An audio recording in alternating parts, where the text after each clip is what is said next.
Mi nombre es Eddie Manuel Trejo Góngora. Estudio la carrera de Ingeniería en Logística. Mi matrícula es AL 101282. Esta materia es Química General. El día de hoy es 29 de enero de 2023. ¿Consideras que el carbono es de los elementos más importantes con los que cuenta la tabla periódica? La verdad es que sí.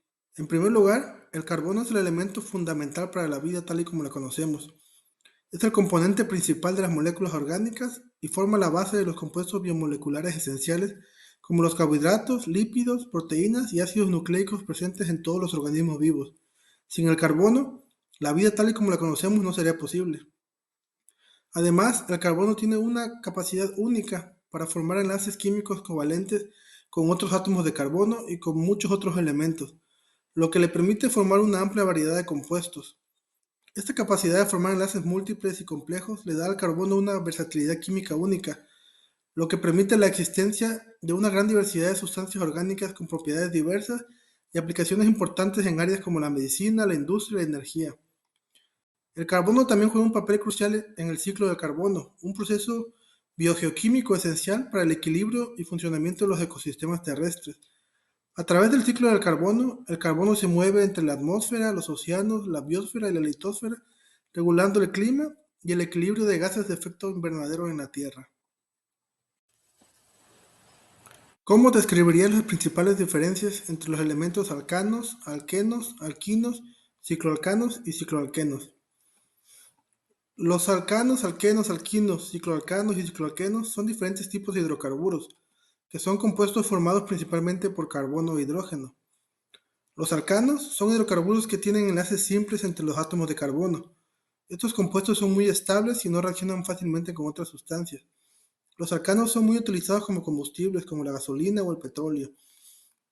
Por otro lado, los alquenos son hidrocarburos que tienen al menos un enlace doble entre los átomos de carbono. Este enlace doble hace que los alquenos sean más reactivos que los alcanos.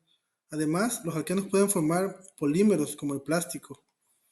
Los alquinos son hidrocarburos que tienen al menos un enlace triple entre los átomos de carbono. Estos compuestos son aún más reactivos que los alquenos y suelen utilizarse en la producción de productos químicos industriales. Los cicloalcanos son hidrocarburos que tienen átomos de carbono dispuestos en forma de anillo cerrado.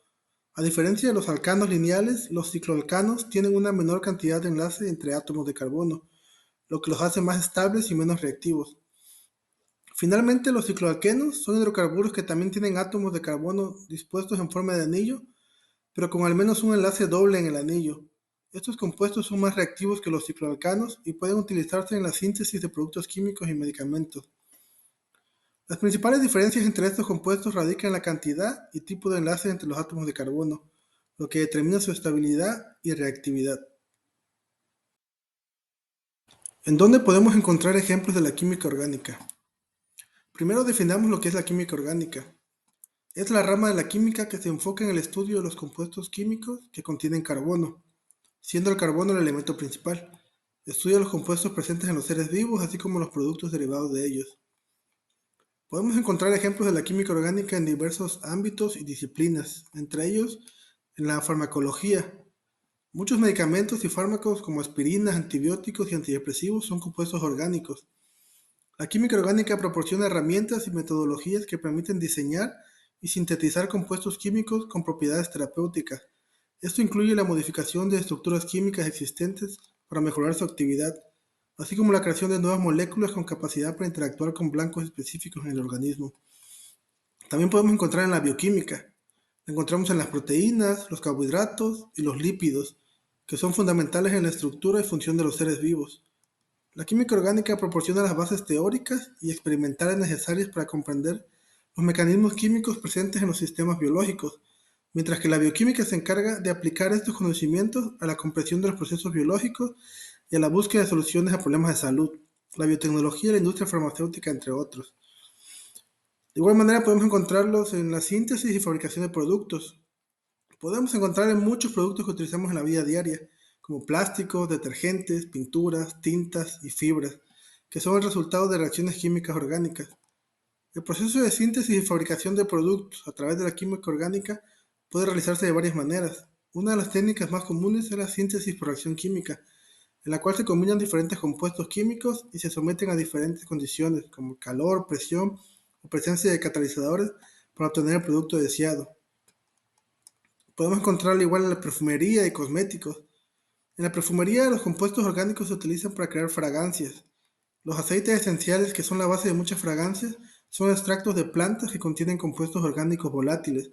Estos compuestos son responsables de los aromas característicos de las flores, frutas, especies y otras plantas. Además de los aceites esenciales, también se utilizan compuestos orgánicos sintéticos para crear fragancias más complejas y estables. Y otro lado donde podemos encontrarlo es en la industria alimentaria. Uno de los aspectos más importantes de la química orgánica en la industria alimentaria es la síntesis y modificación de aditivos alimentarios. Los aditivos son sustancias que se agregan a los alimentos para mejorar su sabor, aroma, textura, apariencia y conservación. Algunos ejemplos comunes de aditivos alimentarios son los conservantes, colorantes, saborizantes y edulcorantes. La química orgánica se utiliza para sintetizar estos aditivos y garantizar que sean seguros para el consumo humano. Podemos encontrarla también como fuente de energía. Los combustibles fósiles como el petróleo, el gas natural y el carbón, utilizados para la generación de energía, se basan en compuestos orgánicos. Además, la química orgánica también juega un papel fundamental en el desarrollo de tecnologías de energía renovable, como la producción de biodiesel y la fabricación de celdas solares. ¿Qué beneficios y contras podemos encontrar en los hidrocarburos? Los hidrocarburos son compuestos químicos que se encuentran en forma de gas, líquido o sólido y son ampliamente utilizados en nuestra sociedad para diversas aplicaciones. Entre los beneficios de los hidrocarburos se encuentran, por ejemplo, que son fuente de energía. Los hidrocarburos son una fuente primaria de energía y se utilizan en la generación de electricidad y transporte. El petróleo crudo, el gas natural y el carbón son hidrocarburos ampliamente utilizados como combustibles. También la versatilidad que tienen. Se pueden utilizar para producir productos químicos y plásticos y como materia prima en la fabricación de diversos productos, incluyendo cosméticos, detergentes y fertilizantes. También se pueden usar en medicamentos y productos químicos. Muchos medicamentos y productos químicos se derivan de los hidrocarburos. Se utilizan en la fabricación de productos farmacéuticos como analgésicos, antibióticos y vitaminas. Sin embargo, también existen contras asociadas con el uso de hidrocarburos, como por ejemplo la contaminación ambiental. La combustión de los hidrocarburos, como el petróleo y el gas natural, producen altas cantidades de dióxido de carbono y otros gases de efecto invernadero que contribuyen al calentamiento global y al cambio climático. Además, la extracción, transporte y refinación de los hidrocarburos pueden causar derrames y fugas de petróleo, lo que provoca contaminación del agua y de los ecosistemas. Otra contra sería la dependencia de los recursos naturales. La mayoría de los hidrocarburos son fuentes no renovables de energía, lo que significa que su suministro es limitado y se agotarán en algún momento en el futuro. Esto plantea preocupaciones sobre la seguridad, la estabilidad del suministro energético, así como la posibilidad de conflictos internacionales por el control y explotación de estos recursos. Otro contra sería el impacto que tiene en el paisaje y en la biodiversidad. La extracción de hidrocarburos a menudo implica la deforestación y la destrucción de hábitats naturales, lo que puede llevar a la pérdida de biodiversidad y afectar las especies animales y vegetales locales. Además, la construcción de infraestructuras asociadas, como los oleoductos y gasoductos, pueden alterar el paisaje y afectar negativamente a los ecosistemas naturales. Explica con tus propias palabras de qué manera se llevan a cabo las oxidaciones. La oxidación ocurre cuando una sustancia pierde electrones. Los electrones son partículas pequeñas con carga negativa que se encuentran alrededor de los átomos. Cuando una sustancia se oxida, los electrones se transfieren de esa sustancia a otra. Esta transferencia de electrones puede ocurrir de varias maneras. Una forma común de oxidación es cuando una sustancia reacciona con el oxígeno.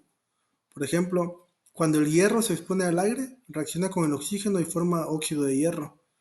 Durante esta reacción, el hierro pierde electrones y se oxida. El oxígeno recibe estos electrones y se reduce. Otra forma de oxidación es cuando una sustancia reacciona con otra sustancia que es un agente oxidante. Un agente oxidante es una sustancia que tiene una gran afinidad por los electrones, lo que significa que tiende a quitar electrones de otras sustancias. Por ejemplo, el cloro es un agente oxidante muy poderoso. Si se mezcla cloro con hidrógeno, el cloro le quita electrones al hidrógeno y lo oxida. ¿De qué manera promoverías fomentar el interés de la química en los grupos de alumnado a nivel bachillerato? Creo que hay varias estrategias que se podrían utilizar para esto, como por ejemplo realizar experimentos prácticos en el laboratorio, donde los estudiantes puedan observar y practicar activamente.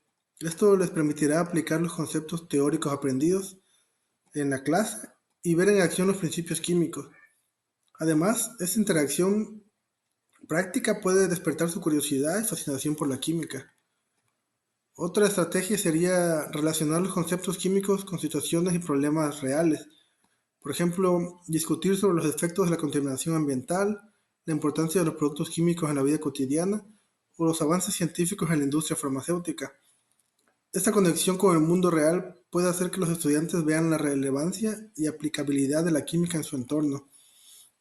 También se podrían organizar visitas a laboratorios o centros de investigación, igual visitar empresas químicas para que los estudiantes puedan ver de cerca el trabajo de los científicos y profesionales de la química.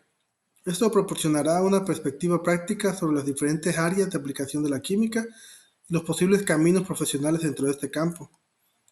También se debería de alentar a los estudiantes a participar en competencias y ferias científicas, donde puedan presentar proyectos relacionados con la química.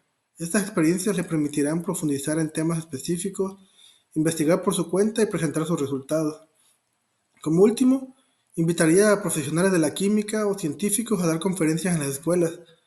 Esas personas podrían compartir sus experiencias y conocimiento, así como demostrar aplicaciones prácticas de la química en diferentes campos.